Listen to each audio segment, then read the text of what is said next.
Biden has no core convictions. If he needs to be a racist to gain power, he'll be a racist.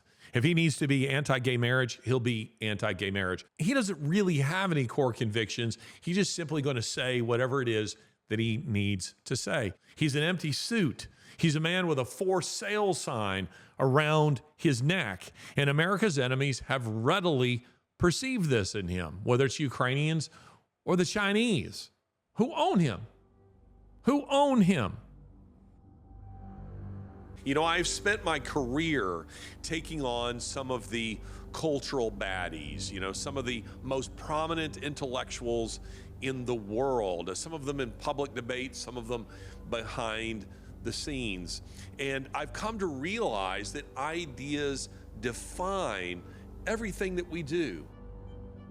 With an academic degree, you're trained to be a researcher and writer to the point that it's annoying. But I'm grateful for it. I'm not talking about books I've not read. I'm not talking about papers I've not read. Whether I agree with them or not actually isn't the point. There are quite a few books that I would read that I would say are actually evil books. Donald Trump, when he was in a divorce with his first wife, she said he has a copy of Mein Kampf next to his bed. I wish more people did. If the German people had bothered to read that book rather than just have it on their shelf, we might have avoided the Holocaust.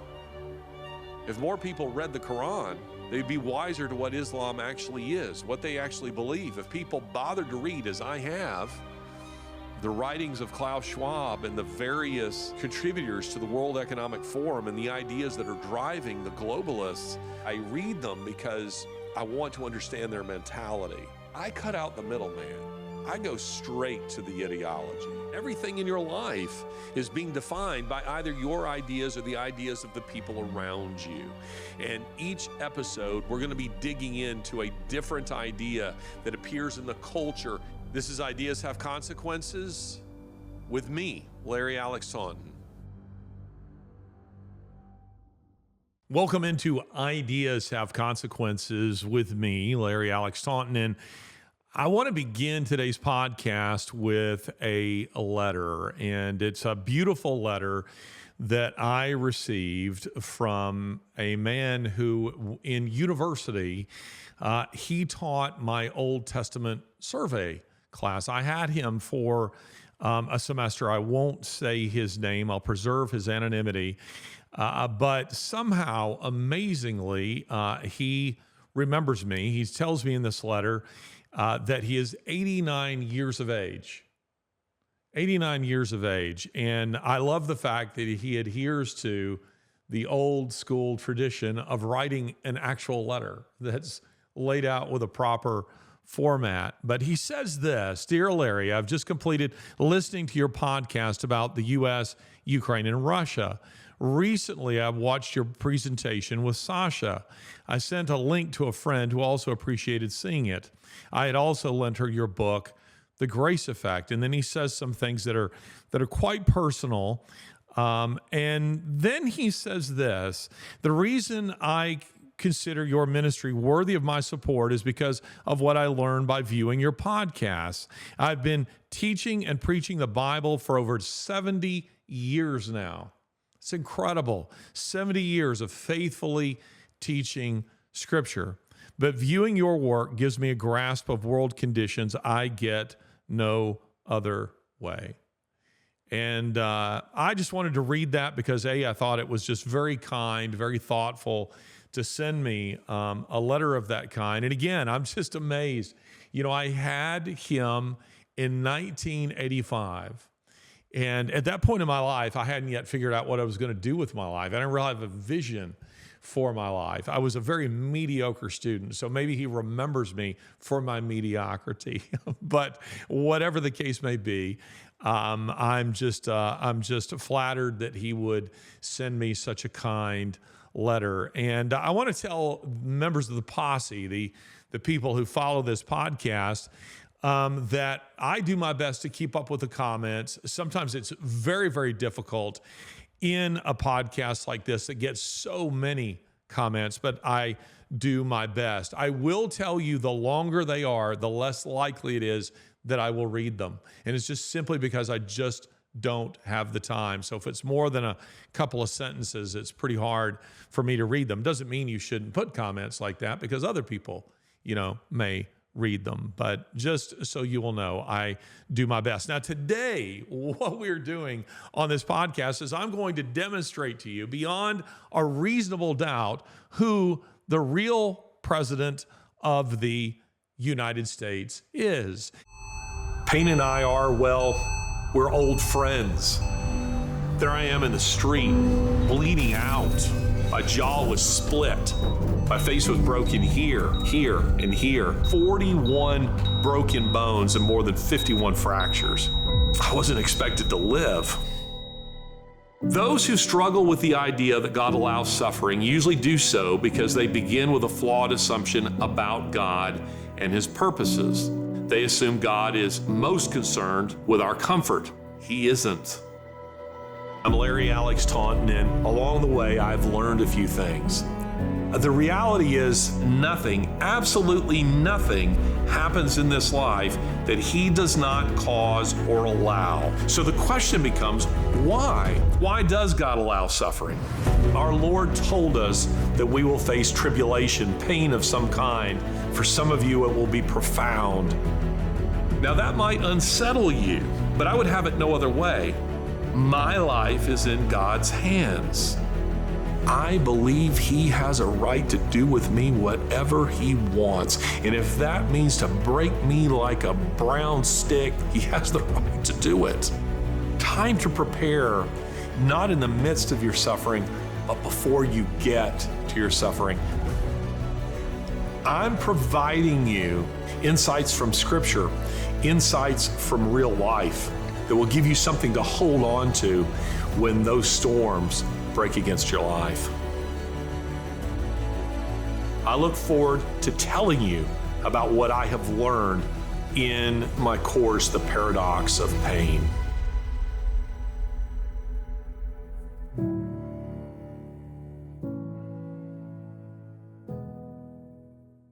And I think this question matters because I just returned from Europe. I've been in Europe a couple of times this year. I've spent about 4 months over there this year, 3.5, 4 months, something like that. And a question that I very frequently get is, who's in charge? I mean, who's really the president of the United States? It can't be Joe Biden. I mean, no reasonable person thinks that Biden is in charge of his own faculties, much less in charge of the country.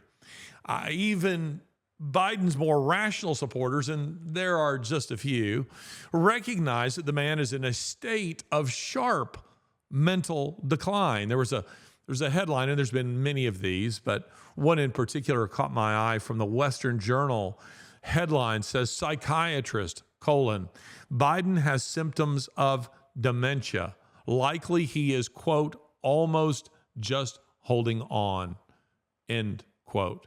I think most reasonable people would agree with that, and we've all seen it. But just in case you haven't, or because you have refused to see it, let me take you down mental decline memory lane. Not his memory, but our memory, as we take a look at some of the gaffes that this man has made over the course of his term in office. Now, let's start with, and by the way, there's so many of these videos, it was hard to determine which ones. I could do a full podcast that is just simply a montage of these gaffes. It's almost daily. I mean, they don't make headlines, in part because the left controls major media, but also in part because it's no longer news. I mean, we all know that he is in a state of major mental decline. But let's start with this one. I've tried to choose a few that might be more insightful or perhaps amusing. Well, we're going to win and we're going to help. We have plans to build a railroad from the Pacific all the way across the Indian Ocean. We have plans to build in Angola, one of the largest solar plants in the world. I could go on, but I'm not. I'm going off script. I'm going to get in trouble. So there he is stating, we're going to build a railroad across the Pacific Ocean and across the Indian Ocean. That is one hell of a railroad. That is impressive. I mean, the Trans-Siberian Railroad is considered to be almost a man-made wonder of the world. The railroad stretching across the United States, the Eisenhower interstate system, are marvels of human engineering. But Biden, he plans to make the pyramids look like nothing. And that's because they're going to build a railroad across the Pacific and Indian Oceans. That's very impressive. He then goes on to end, he goes on to end that particular presentation by saying, God save the Queen, man. The Queen was dead when he made these remarks. God save the Queen, man. The Queen was already dead. And make note of the fact that he says at the end of those comments, I'm going off script. I'm going to get in trouble. Now, we'll come back to this in just a moment. Then we have this one. This is him at the Naval Academy. Now, he falls down. He falls down. He's being helped up. And then he kind of wanders about here, but he's being directed as to where he should go. Now, you don't have to be in ill mental health to fall down, but it's the way he fell down. And it's a clear indicator that there's something off, there's something wrong. Then we have a video of him falling, boarding Air Force One. Fall number one, fall number two, fall number three. All while boarding Air Force One. Gets to the top of the ladder and the steps, and then he turns and salutes. And then this is maybe my favorite comment right here. Another gaffe. And you elected the highest ranking black Indian with Indian background woman in American history to be vice president. We elected the highest ranking black Indian woman in history. It's just one gaffe right after another. But I'm not done. Let me give you another that's also very, very interesting. How about this one right here? And I want to thank all of you here for including bipartisan elected officials like Representative Governor, Senator Braun, Senator Booker, Representative Jackie. Are you here? Where's Jackie? I didn't think she was going to be here. Now there he is wondering where Jackie Walorski is. Where's Jackie? Jackie, you here? She said she's going to be here. Where's Jackie?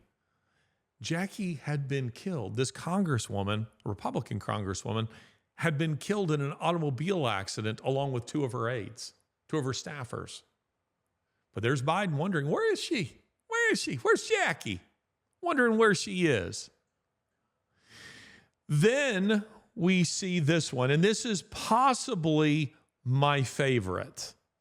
And particularly watch the faces of the people behind him here, because he's reading from a teleprompter and he reads the notes to him, the parts that he's not supposed to read aloud. It is noteworthy that the percentage of women who register to vote and cast a ballot is consistently higher than the percentage of the men who do so. End of quote. Repeat the line. Women are not without electoral and or political, or maybe precise, not and or political power. End of quote. Repeat the line. He's reading the notes within the teleprompter script that are just meant for him. They're not meant for the public's consumption. But there he goes. He's just reading it all. I mean, they could put anything. It's like Ron Burgundy. You know what's that show? The Anchorman? Is that what it's called? Anchorman, where the joke is that they could put anything in the teleprompter script and he'll read it.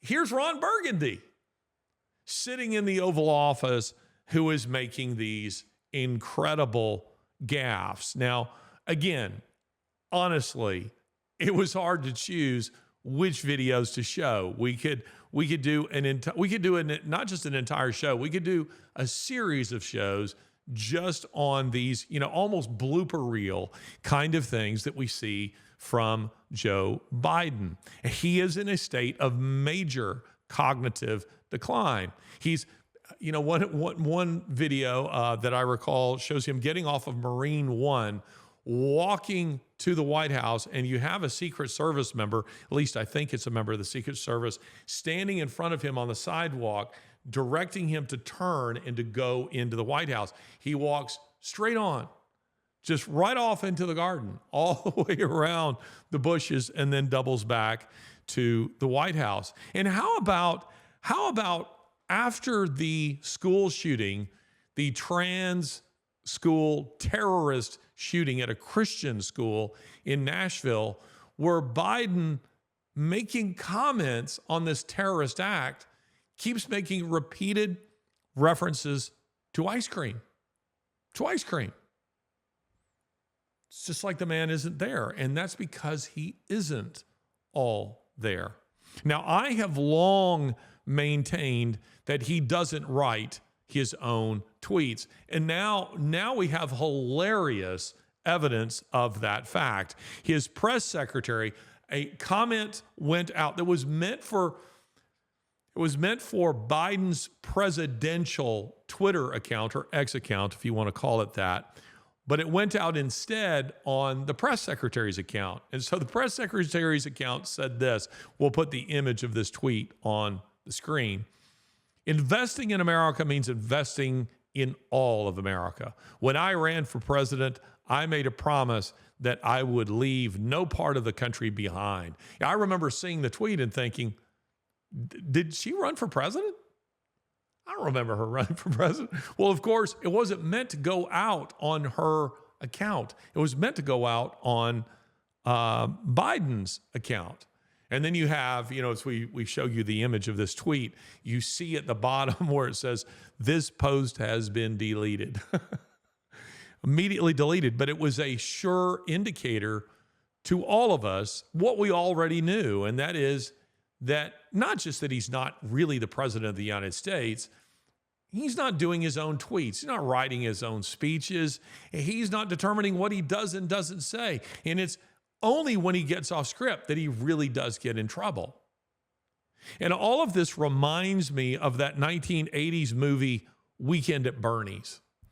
Weekend at Bernie's, maybe it was early 90s, I can't recall, but Weekend at Bernie's was so funny. It was, this silly movie about a couple of guys who are trying to climb the corporate ladder, and they're invited by their boss, to, I don't remember, to some beautiful island where they're going to enjoy a weekend. And when they get there, their boss, Bernie, is dead. But they decide, well, gosh, this kind of ruins the weekend. Let's just pretend that Bernie is still alive, and we won't tell anybody he's dead until the weekend is over, because we want to enjoy, the champagne, the food, the pretty girls, the yacht. We want to enjoy all of that. And so they carry Bernie around with them. They put him in the boat with them. They put him in the car with them. They take him wherever they are going. This is Joe Biden. This is the presidency of Joe Biden. It is Weekend at Biden's. The man is it's 4 years of it, not just a weekend. The man is being used. So we return to our question. Who is the real president of the United States? Who is, as I put it, the puppeteer? Who's the puppeteer? Now, before answering that, let me address an important question in understanding all of this. At least I think it's a very, very important question. And I am going to demonstrate to you, beyond the shadow of a doubt, who the real president of the United States is. Many of you could probably guess, but I'm going to offer you evidence as to who the president of the United States is. But we have to build our case logically. We have to build it systematically. And the next play, you're seeing that the man is in a state of rapid onset of dementia. That's building block one. The second part of our case is we have to get to Biden's character.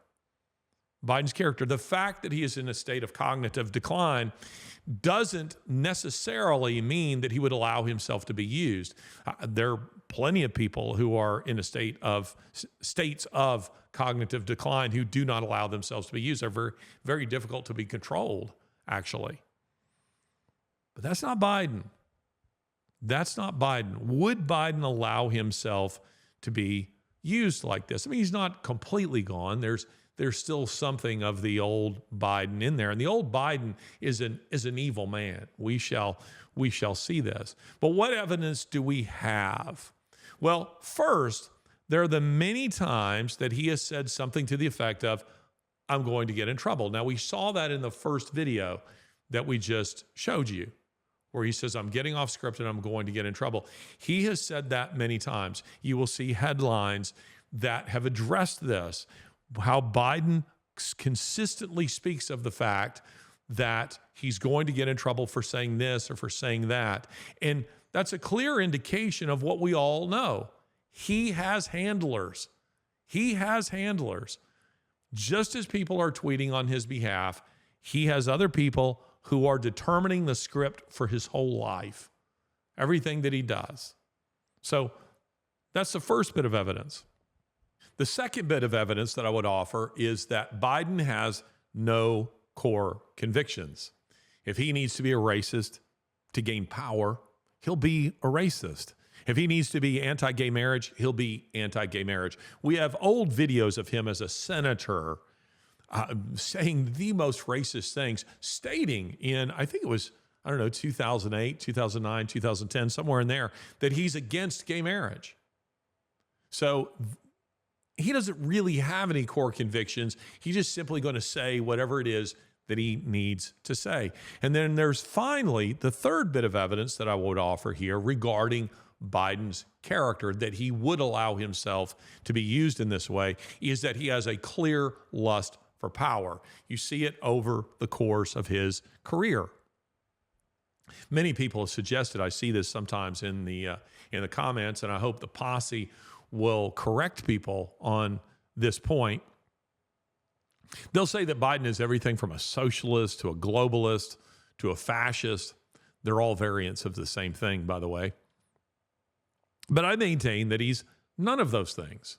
And again, that's because he is not a man with core convictions beyond that which is selfish, beyond that which just advances his own ambitions. He's not committed to any ideology. He just isn't. He's an empty suit. He's a man with a for sale sign around his neck. And America's enemies have readily perceived this in him, whether it's Ukrainians or the Chinese who own him. Who own him. I mean, we know beyond a reasonable doubt that this man has been selling influence around the world through his son, Hunter Biden, who also has no core convictions. This man is for sale. So do I think that Biden would allow himself to be used? You betcha, if it helped him advance his own ambitions. And I think that the more cynical types who would be looking for someone like this, they would perceive it in him immediately. Listen to these comments. These are amazing remarks in my mind that have gotten very little play. And I really feel like they need to be played in an endless loop because they tell us a lot about who he is. Now, this is Joe Biden as a 29-year-old senator. Listen to what he says here. Senator, I'm sure that you would agree that your service in the Senate up to this point has not reflected any particular concern for the larger contributors. Well, the fortunate thing is I didn't have many larger contributors, and the only reason, I went to the big guys for the money. I was ready to prostitute myself in the manner in which I talk about it, but what happened was they said, come back when you're 40, son, and so I had to go out.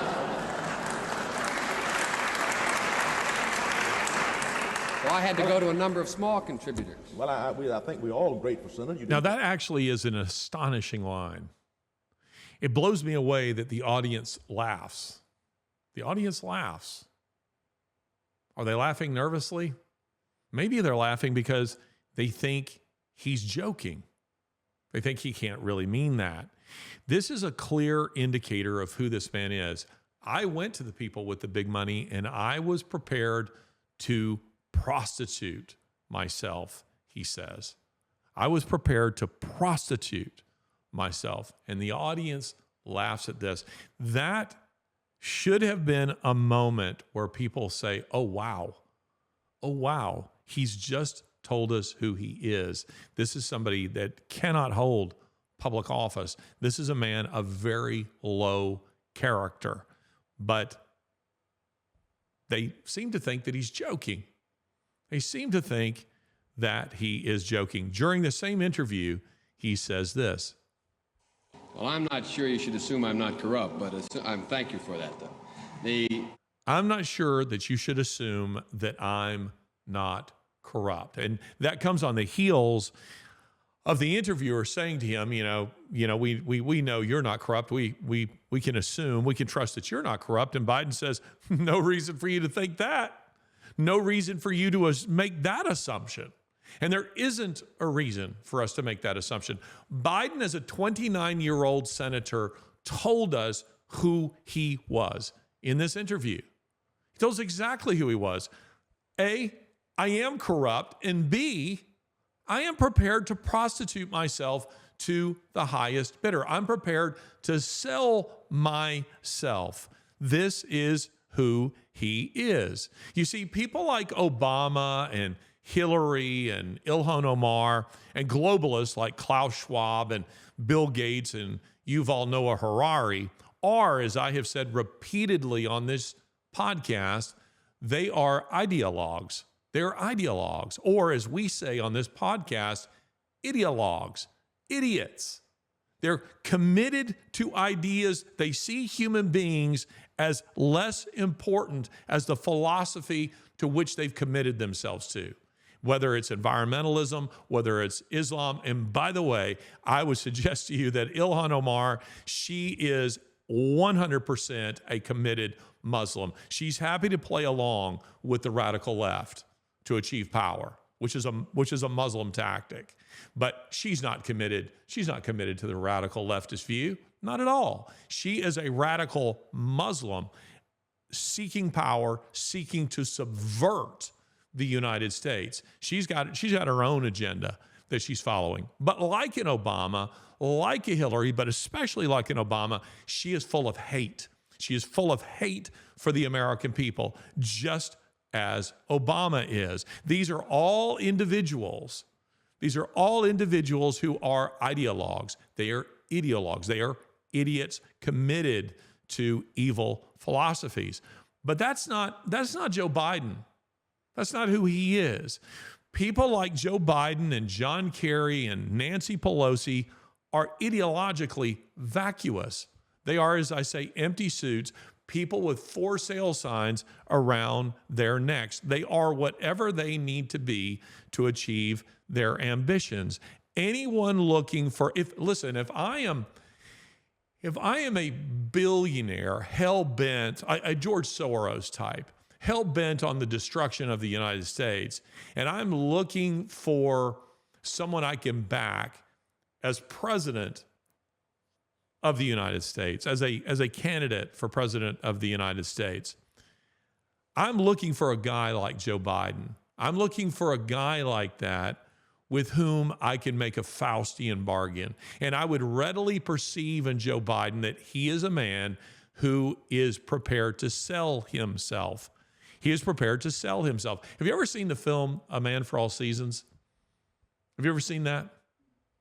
Talking over here to our producer. You should watch it. I think it's maybe 1965 or so. I think it won Picture of the Year. It is based on the screenplay of Robert Bolt.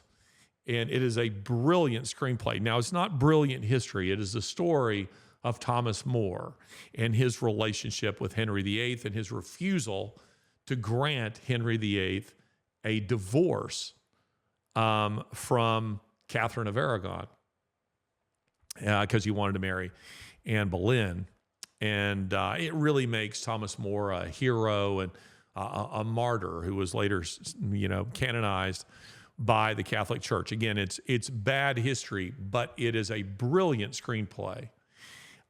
Terrific, one-liners, in that. But one of the characters, and this actually is accurate, is Thomas Cromwell. And Thomas Cromwell was a man who was out for power. He was out for prestige. He was extremely ambitious. He was a young man who was apprenticed, in a sense, to Thomas More. And he essentially sells his soul to those people who were out for Thomas More's blood.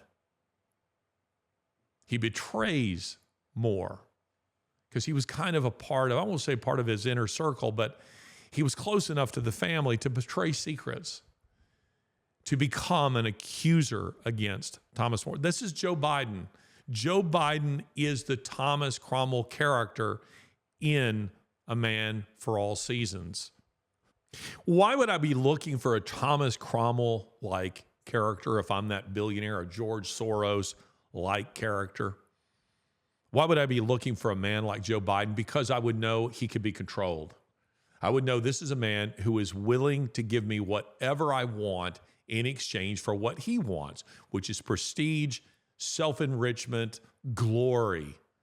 He's prepared to sell his soul to me or to the highest bidder. You see, the puppet masters don't want strong, independent personalities. Such people are not easily controlled. So again, I ask the question, my own question, who is the puppet master? Who is the real president of the United States? Now, many names have been suggested as to who it might be. I'm not the first person to speculate about this. I think I'm the first who will lay out for you evidence as to who it actually is. I just mentioned George Soros. And Soros is a popular candidate for this because Soros is a boogeyman of conservatives. And one gets the impression that he likes the status that it gives him, being that boogeyman, that it plays on his ego. His money was used to put radical DAs like Alvin Bragg in office around the country. He's targeted the offices of DAs in smaller elections because he knows he can transform the country this way. When you are seeing efforts right now in California to criminalize efforts to stop shoplifters. People are just coming in with bags, trash bags, and they're just knocking things off the shelf into their bag. And you have citizens, law-abiding citizens and security guards and employees who are confronting those people, sometimes in physical altercations. I say more power to you. But there's an effort by Newsom's California to make that illegal. Not to go after the shoplifters, not to empower the people who are trying to stop the shoplifters, but to punish those people who are trying to stop the shoplifters. Well, those are George Soros's policies. This is who George Soros is. But I don't think George Soros is the puppet master here. First of all, Soros is 93 years old, turned 93 last month. He has his own handlers these days, and his money is being used to advance his anti-American vision. His son, Alex, is now the guy who is in charge, and no doubt Alex wields impressive authority on the left, but I don't think he's the puppet master. Another individual who has been suggested is Bill Gates. Now, I've done a podcast on Bill Gates. I've mentioned him in a number of podcasts because he is an anti-liberal. I mean that in the good sense, liberal in the sense of freedom. Real liberalism is a positive thing. It's not a negative thing. So don't associate that with the radical left. They don't deserve to be called liberals. They are illiberal. They are illiberal.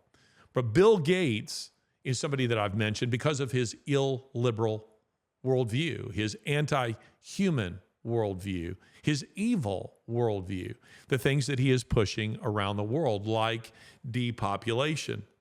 And by virtue of his enormous wealth, the man does have influence. But is he the puppet master behind Joe Biden? I don't think so. I don't think that he's the guy. I don't think he's the one who was really in charge. Another popular candidate, and the two have met on more than one occasion, is Klaus Schwab. Now, we've discussed Schwab also on this podcast. I devoted an entire podcast to addressing who Klaus Schwab really is. He's the octogenarian German engineer who is the founder and sole chairman of the World Economic Forum. He's a guy who, as I have said, bears an unfortunate resemblance to the quintessential Bond villain, played by Donald Pleasance, Ernst Stavro Blofeld. He's the guy that you could picture, petting a cat. And as he's addressing, the World Economic Forum. And then add to that he has it's unfortunate, he can't help this, but he has this sinister German accent. It just adds to the persona. It just adds to the persona. I would love to see him actually in a World Economic Forum presentation sit and hold a cat. It would be great, if he did that. Somebody needs to snap a shot of him, with a cat, that we could use it and post it all over social media. But he's the guy that has become famous for saying, "You will own nothing and you will be happy." That sounded more like Arnold Schwarzenegger, but anyway, that's my German accent. It's the best I can do. But I don't think that it is Klaus Schwab. I think that Klaus Schwab's influence has been grossly overestimated. And that is because not the World Economic Forum's influence, which I think is quite vast, but I think Schwab is a bit of an embarrassment to the WEFers. They don't really know what to do with him because he founded it. And also because he's, kind of Mr. Networker guy. But I think that Schwab is more P.T. Barnum than Blofeld in reality. So do I think he's the puppet master? No, I don't. Others have suggested some kind of globalist cabal. Now, this theory holds that there's a combination of globalists, like those that I've mentioned above, people who are members of the World Economic Forum, think big tech and big pharma, who work Biden like a sock puppet. They're just controlling him as if he were a ventriloquist doll. Now, I think this theory holds much more credibility because clearly big tech and big pharma perhaps most of all, wield enormous influence, particularly since the pandemic began. And that is because the combination of big pharma working with the federal government, working with Democrats, it is an almost unbeatable combination. And that is because on the one hand, you have a government that can force people to take a vaccine.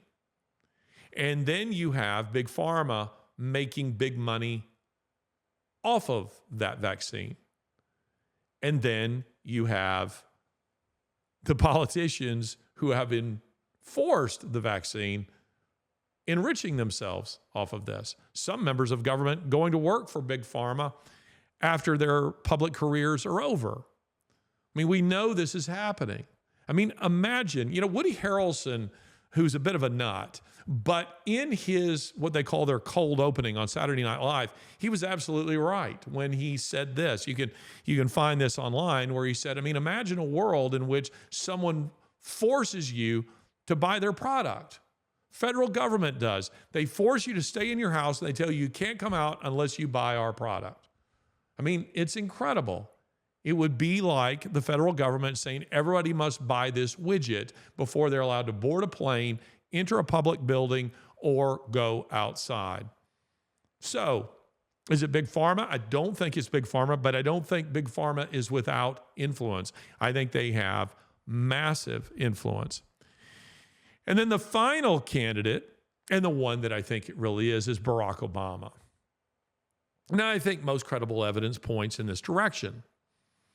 And were I doing a poll here, were we to put that down in the comments section and be able to somehow, take a poll. I think most of you would say that it's Barack Obama too. It's not to say that the others that I've mentioned don't have any influence. I think they do.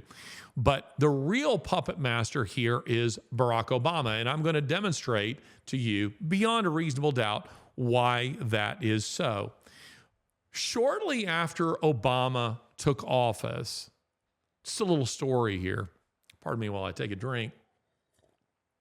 Shortly before taking office, shortly after Obama took office, my good friend Dinesh D'Souza, he calls me up one day and he says, hey, I'm going to be in Birmingham, Alabama for a speaking engagement. Could you meet? Because I want to lay out for you the thesis of a book that I'm working on, and I want you to see whether or not you think the thesis has any credibility. Now, this was Sunday, July 4th of 2010. Sat down in my home, and then we went to a barbecue restaurant on July 4th. And I sat and listened as Dinesh unveiled his theory about how Obama thinks. Not how Obama was a puppet master of any kind. Biden hadn't been elected at this point. This is, again, 2010. But he was simply laying out a theory as to how Obama thinks, to see, again, if I thought that the theory had any credibility. And he says to me, so Dinesh, that is, who is Obama? He said, some think he's a socialist, but his handling of GM suggests otherwise. He continued, is he America's first black president? No, said Dinesh. He's kept Jesse Jackson and Al Sharpton at arm's length. He doesn't identify with the African American narrative. And that's because his ancestors weren't slaves. So, who in your opinion is he, I asked. And Dinesh's reply was this: he's an anti-imperialist like his father. Think about it. What was his first act as president of the United States? Now, I had to think about this for a moment, but I wasn't sure what the answer was. And Dinesh said, he answered the question and said, he removed the bust of Winston Churchill from the Oval Office. That was his first act as president of the United States. This was a sign to everyone as to who Obama is. Now, this made sense to me. Indeed, I would argue that it was brilliant on Dinesh's part, because Churchill was the face of British imperialism, and there's no question that Obama's father was an anti-imperialist. And the book that Dinesh was laying out for me, the thesis of the book that he was laying out for me that day, was his book, what would become the bestseller, The Roots of Obama's Rage. It sent the Obama White House into an absolute meltdown and made Dinesh a target. He was, targeted in a very big way, much like, to a lesser degree, but much like Trump. Honestly, they used the Department of Justice. They weaponized the Department of Justice against him, and he was accused of all sorts of things. But the left tried to smear the book's thesis and the author. And the White House even held a press conference to denounce the book as baseless. Now, Obama doth protest too much, methinks. I think it lent a great deal of credibility to Dinesh's argument by protesting to the degree that they did. And that's because it connected a lot of dots. Moreover, in the year since its publication in 2011, I think, I would argue that the book's thesis has been proved. I recommend the book, The Roots of Obama's Rage. Now, what does this have to do, though, with Obama being the puppeteer working the Biden marionette? Well, let's go back to the bust of Winston Churchill. When Trump, and see that bust, that little statuette of Churchill was a gift from the British people to the American people, and hence the reason it was placed in the Oval Office. Obama removed it and made a lot of excuses about it. I love the guy, I think is what he said when he was asked about Churchill. He clearly didn't. But when Trump was elected president, you know what he did? He immediately put the bust of Churchill back in the Oval Office. And much to the delight of the British people who had been offended by what Obama had done. But then Biden takes office. And guess what he did? Guess what one of his first acts as president of the United States was? He immediately removed the statue of Churchill from the Oval Office, just as Biden had done, just as Obama had done. Now, this is no coincidence. In contrast to Obama, who is, as I have said, an ideologue, an idiot, committed to a radical philosophy, a radical worldview, Biden is, as I have said, just an empty suit, a man with a for sale sign around his neck, an ambitious opportunist who entered politics for personal gain. He has no core convictions beyond that which he deems personally advantageous. Did he come into the Oval Office hell-bent on dismantling Churchill's legacy and his hero status? Absolutely not. Absolutely not. He could care less. That's Obama. That's Obama, 100%. Obama is hell-bent on doing that. You got to hand it to Obama in this regard. There are those on the left who aspire to be what Obama is. And I mean this in a very cynical way, not because they're naive about who he is, but because they recognize who he is. Obama is a very good liar. That doesn't speak well of Obama at all. But he's very good as presenting himself to the public as one thing when he's something altogether different. He's something altogether different. Joe Biden is not good at that. Joe Biden gets up and reads what's on the teleprompter, but the real Joe Biden, he can't keep that down. He's constantly playing whack-a-mole with his own character. He's trying to tamp that down, but the fact is it just vomits out. He can't stop himself from sniffing children. He can't stop himself from feeling up women. He can't stop himself from leering. He cannot stop himself from saying stupid things. Obama recognized this about Biden, even said that about Biden in very crass terms. Leave it to Joe to, quote, F things up. He can do it. That's not Obama. When I'm traveling around the world, but particularly in Europe, which is generally speaking very left-leaning, most Europeans, particularly those with money, are typically left-leaning.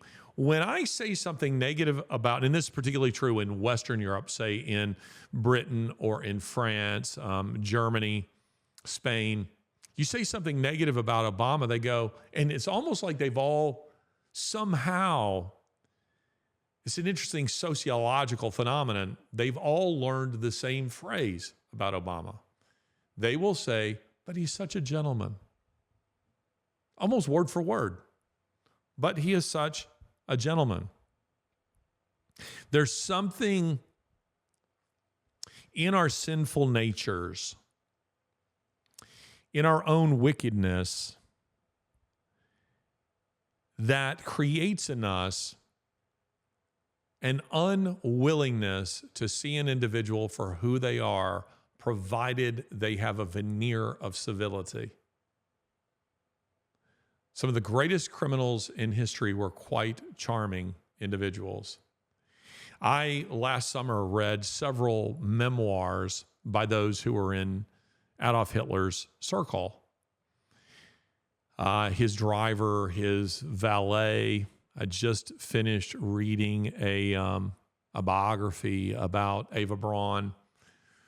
And we don't get Hitler at all. The way we portray Hitler is we practically give him in every movie, in every documentary on the History Channel or some such thing. Hitler's presented as, like the devil. He's presented with a pitchfork and horns as a man who is quite obviously evil. But you see, he is really like the devil, who isn't like that. The devil presents himself, Scripture tells us, as an angel of light. As an angel of light. He disguises himself as to who he really is. And this is Barack Obama. Barack Obama is the devil himself. And that is because he's quite skillful, unlike, again, an AOC. AOC is an idiot, in my opinion. She is not bright. She's not intelligent. Ilhan Omar is. She is. And it's what makes her very, very dangerous. She's quite devious. She's very clever in hiding who she is. AOC can't help but just let it all spill out as to who she actually is. And because of her love for attention and her love for social media attention, it just adds to the fact that she vomits out all kinds of silly things. But that's not Ilhan Omar. She's much more careful. She's much more calculating. And it isn't Barack Obama. Barack Obama is very, very devious in presenting who he is. You know, he ran as a Christian. Do you remember that? He ran as a Christian. He also said as late as 2010, I think it was, that he did not believe in gay marriage. You knew that he did. It's come out, there's more and more evidence that has come out that Obama is gay or at least bisexual. More and more evidence to that effect, that his life is full of sexual perversion. But he presents himself as a gentleman. He presents himself as a man of the people. But Dinesh titled his book rightly, The Roots of Obama's Rage. The man is full of rage. And part of what he's not just an anti-imperialist, he is anti-American to his core. And he hates the American people, and he sees himself as an agent of retribution. It is important that you understand this, ladies and gentlemen. There is a huge difference. There are elements within the American church. Pardon me for just a moment. I know not everybody who listens to this podcast is a Christian, but you can still learn something from this. Right now, there is a major power struggle going on in American churches, not just evangelical churches, not just Protestant churches, but also within the Catholic Church. And that is a major power struggle between those that I will call the radical left and those people who adhere, at least in the Catholic Church, would adhere to more traditional Catholic dogma, and in evangelical churches who adhere, I hope, to the Word of God, to the Bible, to Scripture. There's a massive power struggle that is going on there. And a lot of that centers around something called social justice. You have all heard the term. You've heard it a million times. Ladies and gentlemen, social justice is not justice. It is Marxism in disguise. It is Marxism in disguise. It's like Obama. It's like the devil. It presents itself as one thing, but it's absolutely something else. It is 100% evil. 100% evil. And social justice, it is important that you understand this, dear Christian. Social justice is not Christian. It isn't Christian. And that is because the gospel is about repentance, forgiveness, God's grace, restoration, healing, not just at a vertical level with other men, with other people, but a horizontal level. It's about reconciliation with God Himself. It's about eternal life. It's about, again, the grace of God. Social justice has none of that in it. Social justice isn't about grace. It's not about forgiveness, not about restoration. It is about retribution. It is about revenge. It is about punishment. It is about destruction. It is about placing people in the dock for crimes that are perceived or real, historic, whatever. and laying the blame, the weight of all that history on you for the purpose of what? To seek healing? To seek reconciliation? To forgive? No. To seek your destruction and to seek power. It's about power, ladies and gentlemen. Do not, it's our coaches used to always say to us, you play football, and forgive me, it's football season, so my mind is on football. Man, do I love college football. NFL, less so, but I love college football. And I played football all the way from elementary school through middle school, through high school.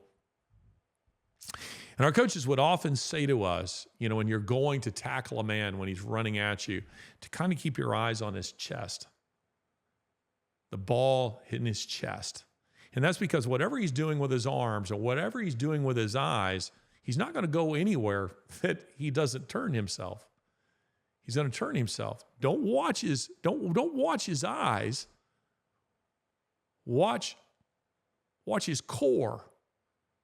Because he can look over here and fool you. He can pull a Patrick Mahomes.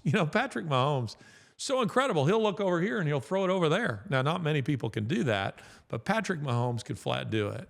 But it's a little bit like this, meaning that social justice is looking this way, fooling you with sleight of hand, while over here they're seizing your wallet and they're seizing power. This is Barack Obama. This is who he is. Remember Michelle Obama's gaffe?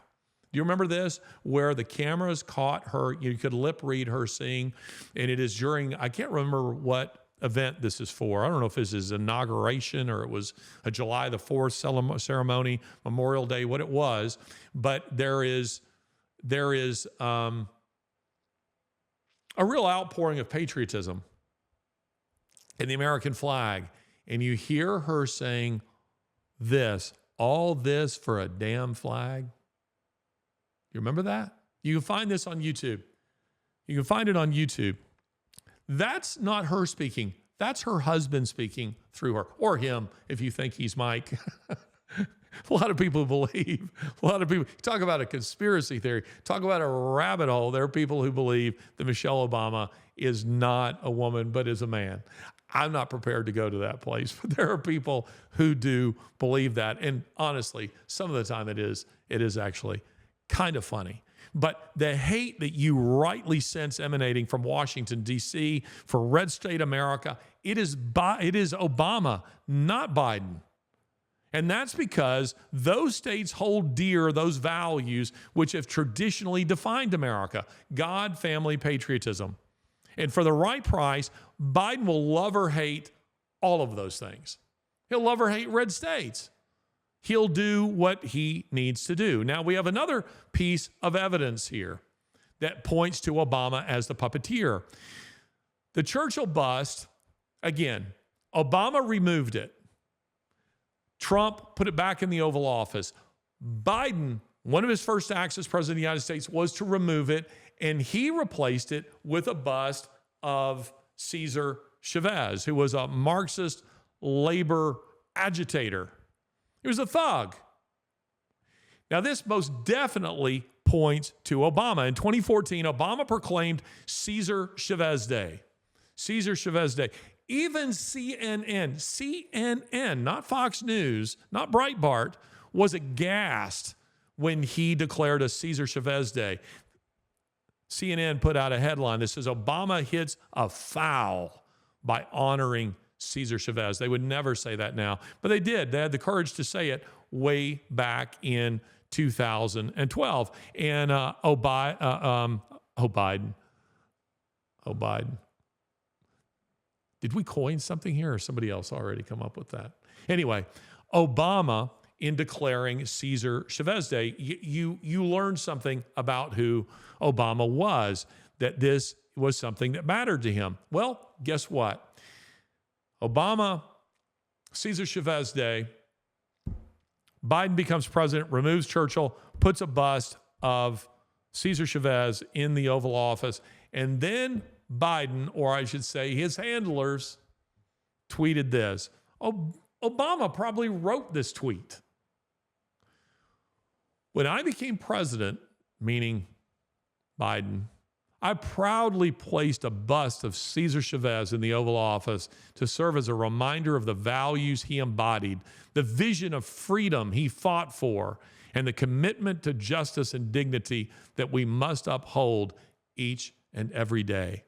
Happy Cesar Chavez Day. We have no finer role model than Cesar Chavez. That's not Biden. I promise you, that is not Biden. That is Obama. That's not George Soros. That's not Bill Gates. That's not some globalist cabal. That's Obama. That's Obama, the puppeteer. Chavez, as I said, was a thug who should not be honored in any way, shape, or form, any more than we would honor, say, Karl Marx or Mao or Hitler or Stalin. But it should come as no surprise to us that Chavez was an Obama mentor. He was a mentor to the young Obama. And both Chavez and Obama were in turn deeply influenced by evil Marxist theorist and agitator Saul Alinsky. Now, we've devoted a podcast to Saul Alinsky, who wrote the books Rules for Radicals and Reveille for Radicals. Rules for Radicals is by far the more influential of the two books. And Hillary Clinton. Now, Hillary Clinton, knew Alinsky. Now, Obama never did. Obama never met Alinsky. But he was, in a sense, mentored by Alinsky by proxy through guys like Cesar Chavez. They were both big fans of his. Now, again, ladies and gentlemen, I'm not making anything up here. This is not conspiracy theory. It's all easily ascertained with a bit of thoughtful research. So if you're wondering who the proverbial power behind the throne is, these acts indicate that it is none other than Barack Hussein Obama. You still doubt me? Watch this interview of Obama. This is an astonishing interview with Stephen Colbert. I've said this before. People would ask me, knowing what you know now, do you wish like you had a third term? And I used to say, you know what? If I could make an arrangement where I had a stand-in, a front man or front woman, and they had an earpiece in, and I was just in my basement in my sweats, looking through the stuff, and then I could sort of deliver the lines, but somebody else was doing all the talking and ceremony. Wow. I'd be fine with that. That's an incredible admission. I think some real power brokers saw that interview and said, you know what? That's not a half bad idea. I think we could arrange that. Why not have a third Obama term? What we are seeing with Joe Biden is a third Obama term. Now, moving forward, here is my prediction. Obama is using Biden to push through the most radical and unpopular policies. The embarrassing withdrawal from Afghanistan, where we left thousands of Americans, ruinous economic policies, the war in Ukraine, attacks on the First and Second Amendments, and they are attacking the First and Second Amendments relentlessly. Free speech and the right to bear arms. They're coming for all those. They're coming for the Bill of Rights, actually, which is what? Freedom of religion, assembly, press, petition, and speech. They're coming for all of those. They're coming for them all. Vaccine mandates, ESG, trans rights, the indictment of Trump.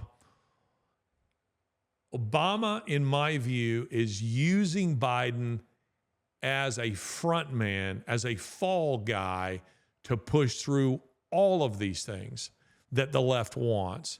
And then they're going to discard him. I do not personally believe that that Biden will be permitted to run for president in 2024, unless they use him again like a John Fetterman type. Just a guy who's just, he's just not at all there. He's just a Dianne Feinstein who has no idea. Mitch McConnell has no idea where he is. And they just continue to sock puppet him. That's a possibility. It's a real possibility. And they know that a certain core element of the Democratic Party is going to vote for him no matter what. He could be Bernie. He could be the dead guy, literally the dead guy. And the left, the radical left, there's a core on the left that will still vote for him no matter what. My guess is that they're using him to push through all of these policies so that they can then go, we had no idea that Biden was so corrupt. We're seeing more, the media is starting to cover this a little bit more. And I don't think that's by coincidence. I think they're teeing up Biden for a catastrophic fall so that they can, well, I'll be doggone. Guess he was getting money out of Ukraine. Guess he was getting money from China. Guess he was corrupt. Guess Hunter Biden is a pretty awful human being. We need to get rid of him. When you see the left starting to say things like that, you must know that it is part of an orchestrated effort not to move on to the truth, not to move on to something better, but to move on to the next candidate, whoever that candidate is. It might be Michelle Obama. It might be Gavin Newsom. Who knows? Gavin Newsom is being prepared, being groomed for the presidency of the United States. Imagine having that guy. If you could go from worse, you're going to go to something worse than Joe Biden, it would be Gavin Newsom, I think. But my own prediction is that Biden is being used to push through all of these extremely unpopular policies, and there will be more. And then they can discard him and say, yeah, he went too far. He went too far. Now you need to vote for this candidate. You need to vote for this person. And it allows Obama to maintain a safe distance and go, oh, shock horror. I had no idea. Wow, gosh, the lockdowns were a little harsh. Yeah, maybe we overreacted to the pandemic. Maybe Joe went too far. It allows Obama to keep a safe distance. Now, who will the candidates be? Well, as I say, I wouldn't be shocked if it's Michelle Obama at some point. Certainly wouldn't be shocked if it is Gavin Newsom. Would it be a Kamala? Now, while the puppet masters want someone they can control, they don't want someone like Kamala Harris, who's just too stupid. She's just too stupid.